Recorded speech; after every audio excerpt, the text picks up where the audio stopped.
오늘 아침 우리에게 주시는 하나님 말씀은 사무엘하 12장 15절에서 31절까지의 말씀입니다.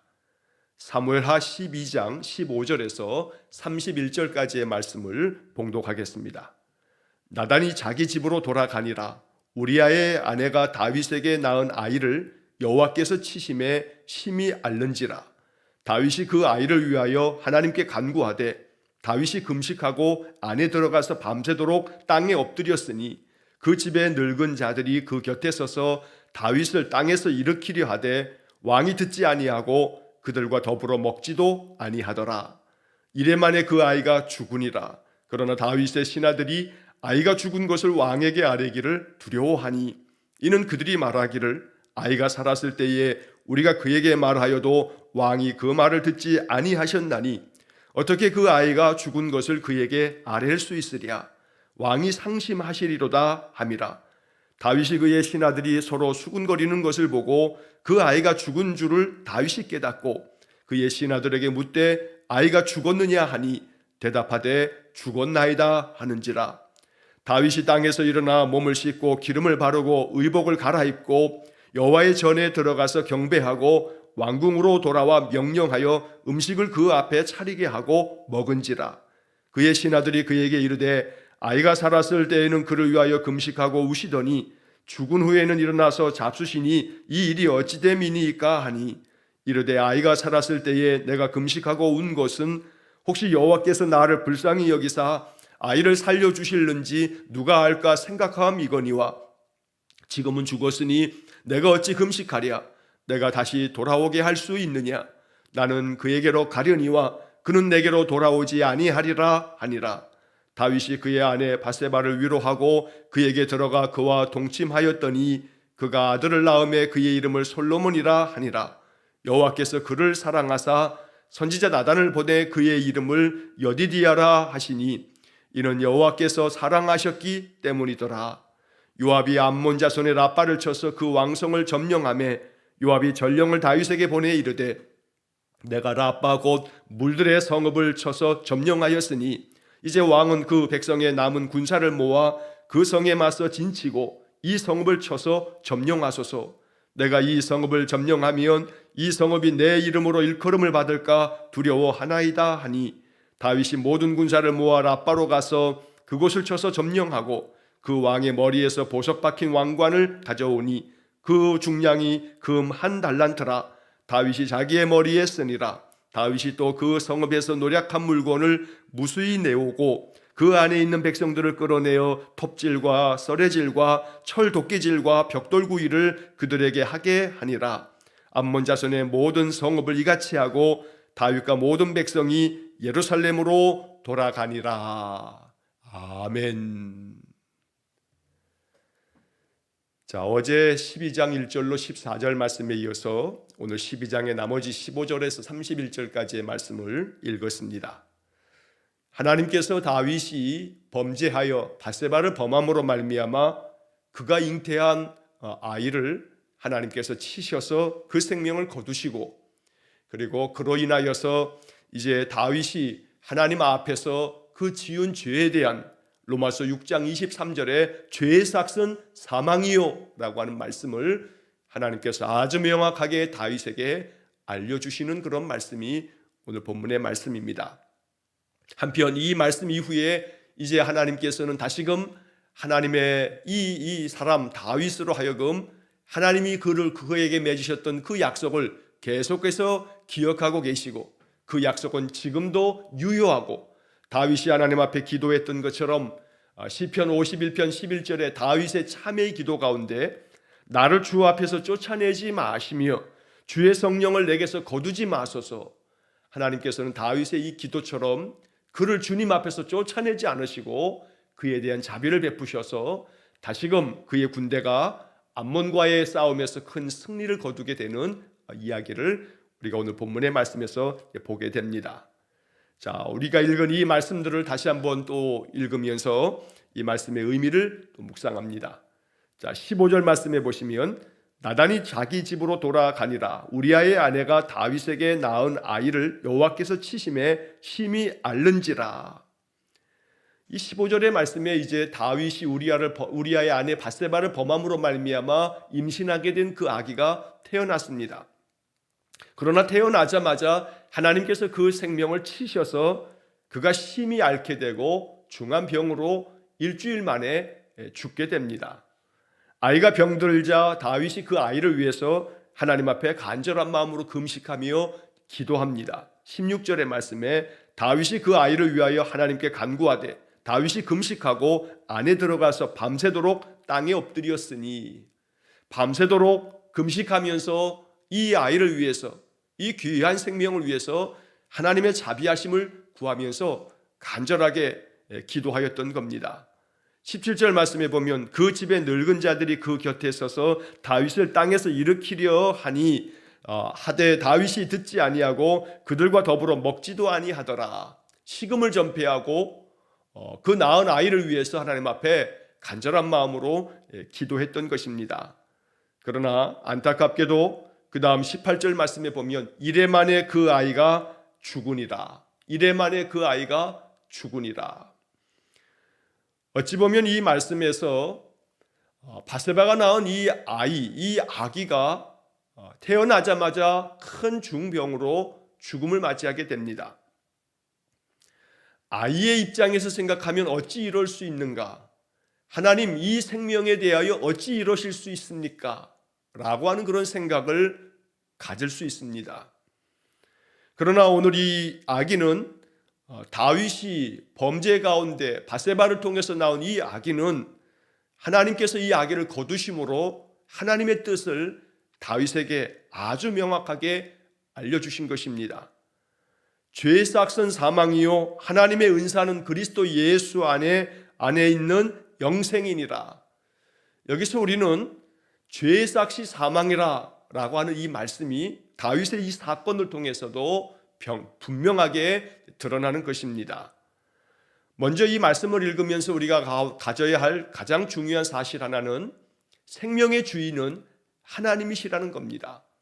생명을 주관하시는 분은 하나님이십니다. 생명에 대해서만큼은 우리 인생은 하나님 앞에 어떤 말도 할 수 없는, 우리는 그저 피조물에 불과한 존재에 불과합니다.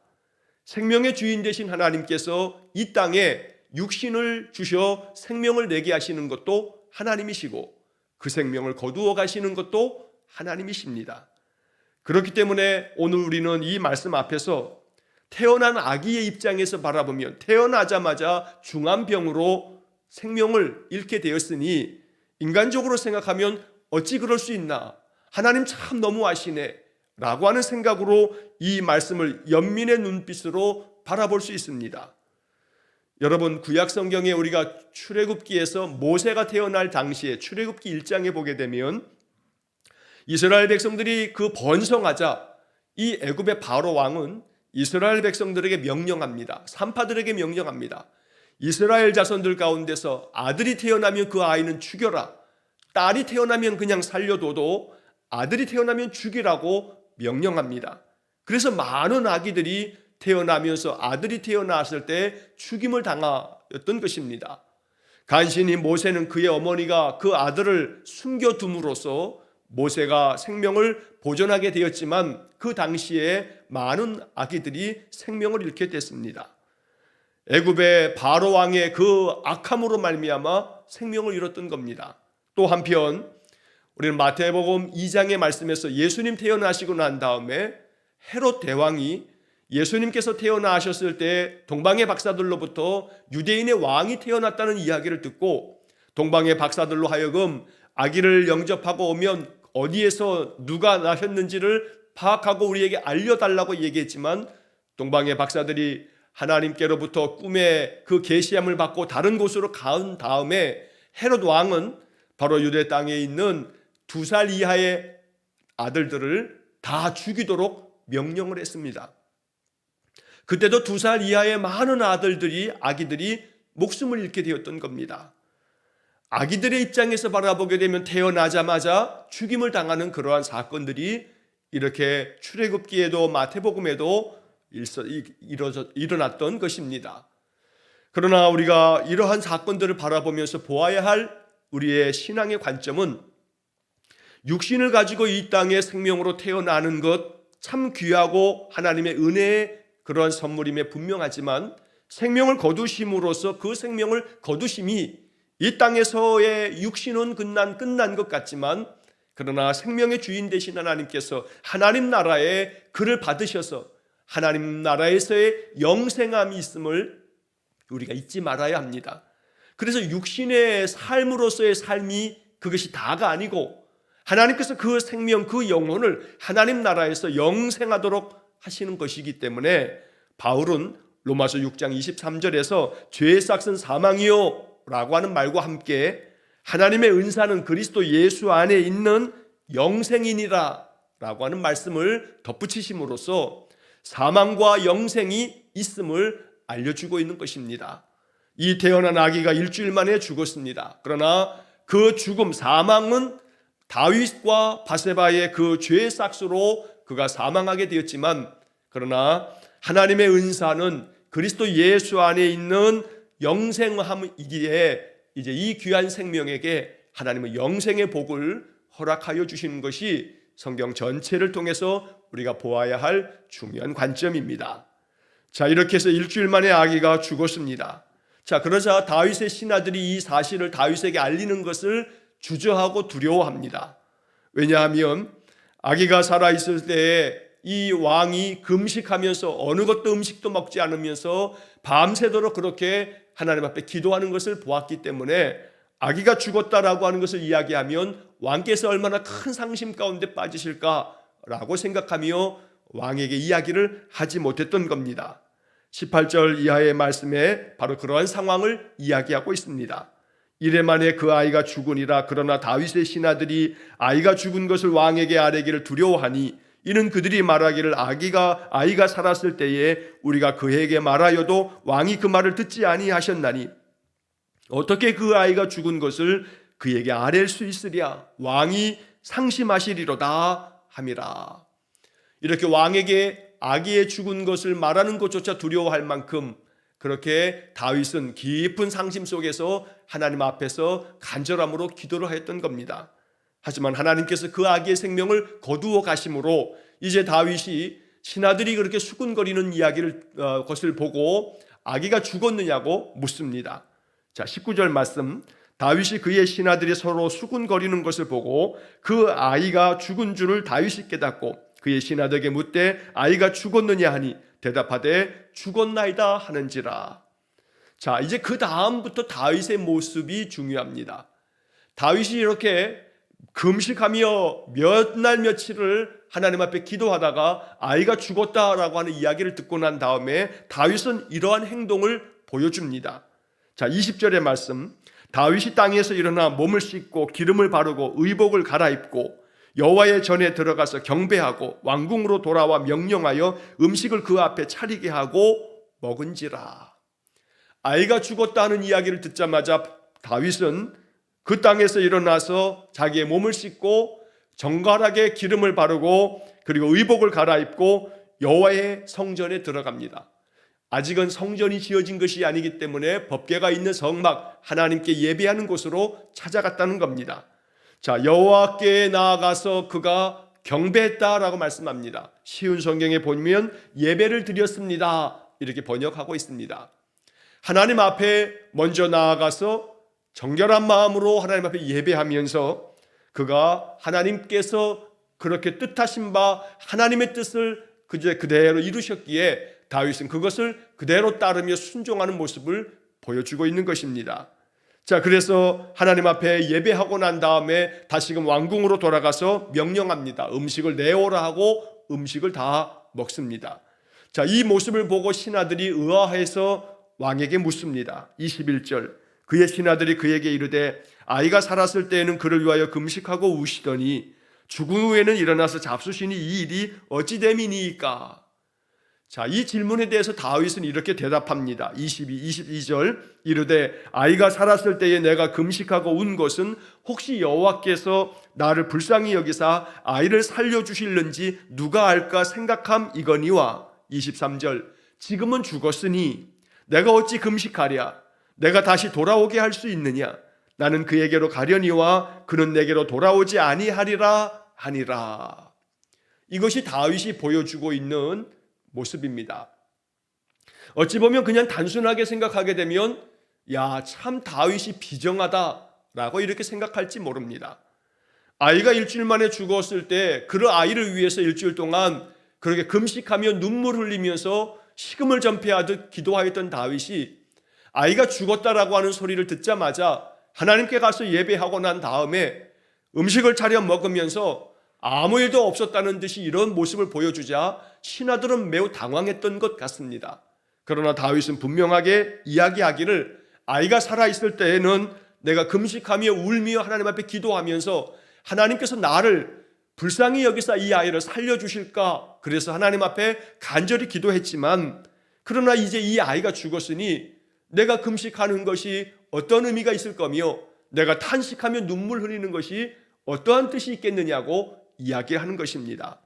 그러면서 23절에서 하는 말이 내가 다시 돌아오게 할 수 있느냐, 내가 다시 이 아기의 생명이 하나님께서 이 생명 거두셨는데 내가 이 아기를 돌아올 수 있겠느냐라고 말하는 겁니다. 그러면서 나는 그에게로 가려니와 그는 내게로 돌아오지 아니하리라. 이 아이를 하나님께서 부르셔서 이제 하나님 품 안에 안으셨으니 이 아이는 내게 돌아올 수 없지만 나는 그에게로 이제 갈 수 있는 것 아니겠느냐. 그래서 나는 가려니와 그에게로 갈 수 있지만 그는 내게로 돌아올 수 없다라고 하는 것을 다윗이 이야기하면서 이제 아이의 죽음에 대한 그 슬픔과 탄식들을 다 씻어내 버립니다. 이것이 다윗이 하나님께 대하여 갖고 있는 다윗의 믿음의 자세입니다. 어찌 보면 그 태어난 아기 그 생명으로 인하여서 정말로 깊은 우울에 빠져서 그저 이렇게 단박에 그 모든 것들을 다 이제 씻어내 버리듯 하나님 앞에서 이 모든 것들을 마음을 정리하는 것 참으로 쉽지 않은 일이고 어떻게 이럴 수가 있을까 싶은 생각이 들긴 합니다만, 다윗은 생명의 주인은 하나님 되시고 이 땅에 내신 것도 하나님이시고 이 땅에서 부르시는 것도 하나님이시고 이 땅에서 육신을 가지고 사는 그 생명만이 생명이 아니고 하나님께서 그 생명을 받으셔서 하나님 나라에서 영생하도록 하시는 것도 하나님의 생명이며 하나님의 은혜임을 다윗은 마음 가운데 알고 있었던 것입니다. 그래서 하나님 앞에 이 생명에 대하여 예배하고 난 다음에는 다시금 음식을 내오라 명령하고 그 음식을 먹으면서 그의 일상의 삶으로 다시금 돌아오는 것을 보여주고 있는 것입니다. 오늘 이 말씀을 통해서 하나님의 뜻에 온전히 따르는 다윗의 모습을 볼 수 있어야 합니다. 인간적인 그런 슬픔을 충분히 이해할 수 있지만 그 슬픔에 계속 빠져 있지 아니하고 이것이 하나님의 뜻이었으니 나의 허물과 죄로 말미암아 아이가 이 세상에서 일주일 만에 목숨을 잃었다라고 하는 것이 가슴 아픈 일이지만 다윗은 이제 이 사건 이후로는 하나님 앞에서 보다 더 진실되게 하나님의 뜻을 따르는 그런 사람으로 이제 거듭난 삶을 살아가게 되는 것입니다. 한편 다윗이 보여주었던 이 말씀처럼 결국 우리의 모든 인생의 삶의 주권자 되신 하나님께서 생명을 취하여 가셨으니 욥이 말한 것처럼 주신 자도 하나님이시고 거두시는 분도 하나님이시니 오직 하나님께서 영광을 받으실 것임을 다윗이 이렇게 보여주고 있는 것입니다. 자, 그래서 다윗은 이제 이렇게 아이의 생명에 대해서는 전적으로 하나님 앞에 의탁하듯 하나님께 예배하고 난 다음에 다윗은 다시금 일상의 삶으로 돌아오게 됩니다. 이러한 다윗, 하나님의 뜻에 온전히 순복하는 이 다윗에 대하여 하나님은 다시금 자비를 베풀어 주십니다. 그 다음 이어지는 24절에 다윗이 그의 아내 밧세바를 위로하고 그에게 들어가 그와 동침하였더니 그가 아들을 낳음에 그의 이름을 솔로몬이라 하니라.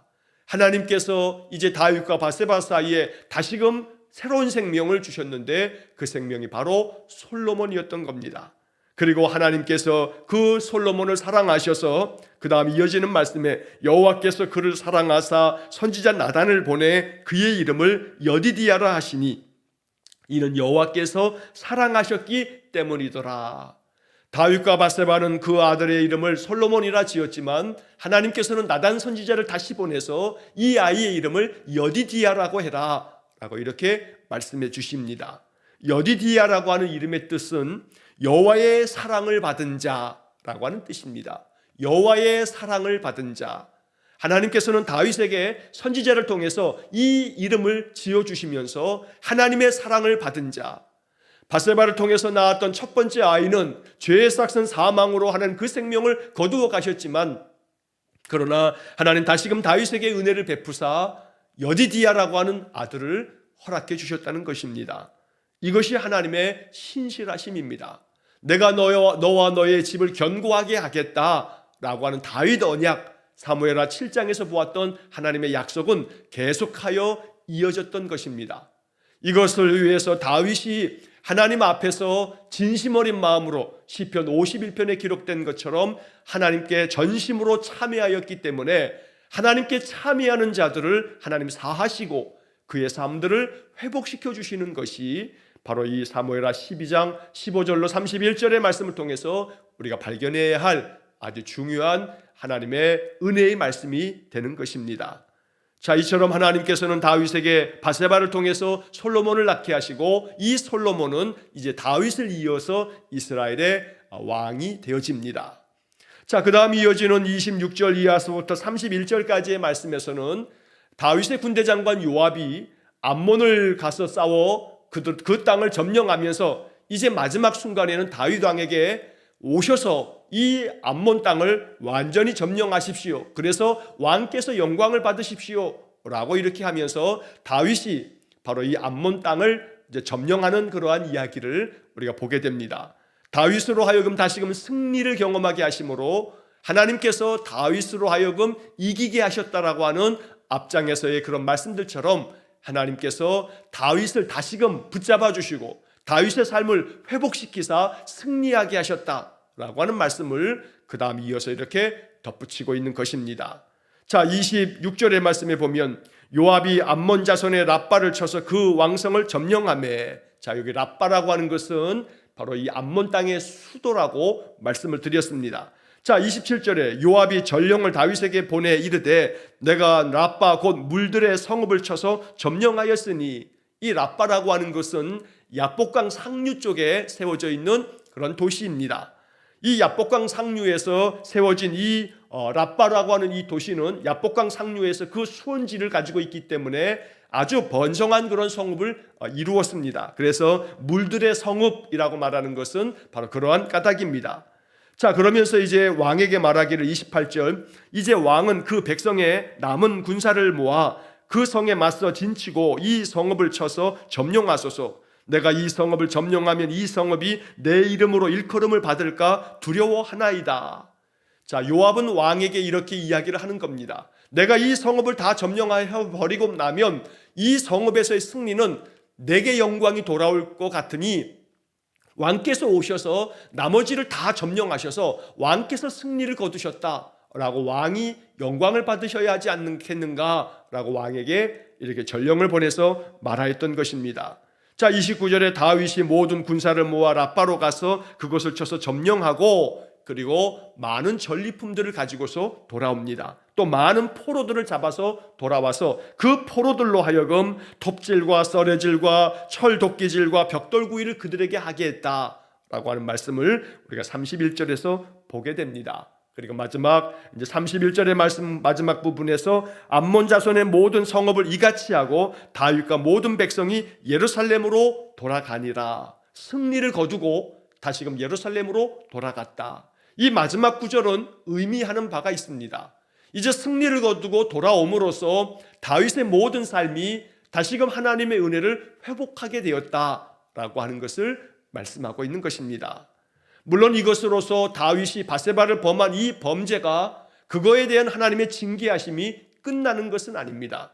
이제 우리가 내일부터 보게 될 13장 이하의 말씀에서 다윗은 또 다른 많은 인생의 고난과 시련을 겪어야만 합니다. 그의 아들 압살롬이 반역하고 또 그의 아들과 아들들이 이복 형제들 간의 많은 갈등과 그로 인하여서 서로가 서로를 죽이는 그러한 아주 뼈아픈 그런 일들을 또다시 다윗은 겪게 됩니다. 그래서 다윗이 이 범죄로 말미암는 쓴뿌리가 다윗의 인생의 삶에서 오랫동안 다윗을 괴롭히는 것들이 되었습니다.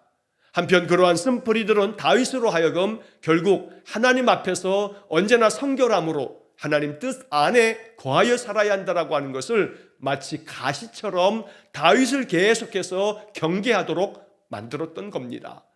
인생의 삶에서 우리의 인생 또한 많은 시련과 아픔과 상처들이 있습니다. 그러나 이것들을 우리가 어떻게 받아들여야 할 것인가 라고 하는 문제를 우리가 마음 깊이 묵상할 수 있어야 합니다. 어제도 말씀드린 것처럼 모든 우리의 인생의 시련과 역경과 고난과 아픔과 상처들이 죄의 결과라고만 그렇게 생각하는 것은 우리로 하여금 시험에 들 수 있는 여지가 있습니다. 어제도 말씀드린 것처럼 요한복음 9장에서 태어나면서부터 맹인된 이에 대하여 주님께서 분명히 말씀하신 것처럼 그 사람의 죄도 아니고 그 사람의 부모의 죄도 아니고 하나님께서 하나님이 하시려고 하는 일을 나타내시기 위함이라고 하는 주님의 말씀처럼 우리는 이 두 가지의 것들을 같이 가지고 있어야 하는 겁니다. 나 자신의 허물과 죄로 말미암아 하나님이 나를 돌이키게 하시려고 내게 주시는 그런 시련과 연단들이 있기도 합니다. 그래서 언제나 나의 허물과 죄를 주님 앞에 고백하는 그러한 삶을 살아가는 것이 중요할 뿐만 아니라 언제나 나 자신을 돌아보는 그러한 마음이 우리에게 있어야 합니다. 그러나 죄에 따르는 그 모든 것의 결과로 하나님께서 우리에게 많은 그런 쓴뿌리의 고통을 안겨주는 것으로 원인과 결과로 인과론적으로 해석하는 것에 경계함이 또 필요하다는 겁니다. 하나님께서는 하나님께서 뜻하신 바가 있어서 우리로 하여금 더욱더 강하게 하시려고 연단하시는 것도 또 있기 때문에 무조건 죄의 결과라고 바라보는 시각 또한 우리가 조심할 필요가 있다는 것입니다. 한편 오늘 우리는 다윗을 통해서 하나님께서 내게 주시는 것이 어떠한 것이든 인생에 그 당하는 많은 괴로움과 또 인생을 통해서 우리가 겪어내야 할 많은 시련과 역경들 앞에서 이것이 내 삶의 가시처럼 나를 찌를 때마다 우리가 가지고 있어야 될 중요한 사실은 이것이 나를 깨어나게 만드는구나. 이것 때문에 내가 계속 깨어있게 만들어 주시는구나. 이 아픔과 상처 때문에 나는 계속해서 하나님을 의지하며 하나님께 기도하며 이 가시로 인해서 내가 하나님 앞에 계속해서 깨어있도록 하나님께서 만들어 주시는구나 라고 하는 것도 우리가 이 말씀 속에서 발견해야 됩니다. 사도 바울은 육체의 질병으로 말미암아 많은 고통을 겪었습니다. 그래서 바울은 이 육체의 가시 이것을 위해서 하나님 앞에 많이 기도했습니다. 하나님께서는 그러나 바울의 기도를 응답하시지 않으셨습니다. 그러면서 바울에게 하는 말이 내 은혜가 너에게 족하다. 이것을 더 이상 구하지 말라라고 말씀하시기도 하셨습니다. 바울은 그러한 하나님의 뜻을 받아들입니다. 왜냐하면 그 육체의 가시 어떤 이는 바울의 그 눈의 안질이라 여러 가지 눈에 관련된 그런 질환이라고 말하는 이도 있고 어떤 이는 바울에게 간질과 같은 질병이 있었다라고 말하는 학자들도 있습니다. 어떤 것이 됐든 바울에게는 육체의 질병으로 말미암는 많은 괴로움들이 있었습니다. 그러나 하나님께서는 그 육체의 가시로 하여금 바울이 계속해서 하나님 앞에 깨어있도록 계속해서 하나님을 의지하며 기도하도록 만들었던 겁니다. 그 육체의 가시가 바울을 보다 더 겸손하게 만들었고 하나님 없이는 하나님 의지하지 않고는 내가 내 삶을 이어갈 수 없음을 고백하게끔 만들었던 겁니다. 그래서 바울이 죄 때문에 죄의 값으로 바울의 안에 육체의 그런 가시가 생겨진 것이 아니라 그로 하여금 계속 깨어있도록 하려고 하나님께서는 바울의 그 육체의 가시를 제해달라는 기도조차도 하나님 허락하시지 않았던 겁니다. 그러므로 이러한 말씀들을 다 균형 있게 받아들이면서 내 안의 삶 속에서 나의 허물과 죄로 말미암는 그런 쓴뿌리가 생겨지지 아니하도록 항상 자백하며 고백하며 그렇게 기도하는 것뿐만 아니라 하나님 앞에서 거룩한 삶을 살아가고 또한 그럼에도 불구하고 내 삶 속에서 여전히 존재하고 있는 많은 시련과 역경들 앞에서는 이것이 내 안에 가시가 되어 나로 하여금 계속 깨어있게 하시려는 하나님의 뜻이구나, 하나님만 의지하며 살게 하시는 하나님의 뜻이구나 여기면서 받아들이며 하나님 앞에서 기도하면서 또 이겨나갈 수 있는 그런 더 깊은 믿음의 삶이 될 수 있기를 주의 이름으로 간절히 축원합니다. 기도하겠습니다. 사랑과 자비가 풍성하신 하나님, 오늘 이 사무엘하 12장의 말씀을 통하여 하나님의 뜻을 깊이 묵상하고 다윗처럼 인생의 삶의 생명의 주인 되신 하나님께 내 삶의 모든 것을 의탁하고 오직 신실하신 하나님만을 바라며 하나님의 약속이 영원히 변함없이 우리에게 주어져 있음을 믿으면서 회복된 삶을 살아가도록 은혜를 내려 주옵소서. 언제나 내 삶 속에 찾아오는 인생의 많은 시련과 고난과 역경 앞에서 이것이 나로 하여금 늘 깨어 있도록 하나님만을 의지하며 살도록 하는 하나님의 뜻이라면 순복할 줄 아는 믿음을 허락해 주시고, 우리의 죄로 말미암는 쓴뿌리가 우리에게 아픔이 되지 아니하도록 늘 하나님 앞에 자백하며 늘 죄 가운데서 빠져 허덕이지 아니하고 말씀으로 믿음으로 승리하며 살아가는 우리 성도들의 삶이 되게 해 주옵소서. 오늘도 한날의 모든 삶을 주님께 의탁하오며 예수님 이름으로 기도하옵나이다. 아멘. 우리 구주 예수 그리스도의 은혜와 하나님 아버지의 극진하신 사랑과 성령의 교통하심이 생명의 주인 되신 하나님께 내 인생 모든 삶을 의탁하고 하나님의 인도하심 안에 순종의 삶을 살아가기를 간절히 기도하는 머리 숙인 귀한 성도들 위해와 저들 가정과 온 가족들 위해 우리 성도들의 모든 인생의 삶 속에 영원토록 함께 하시길 축원하옵나이다. 아멘.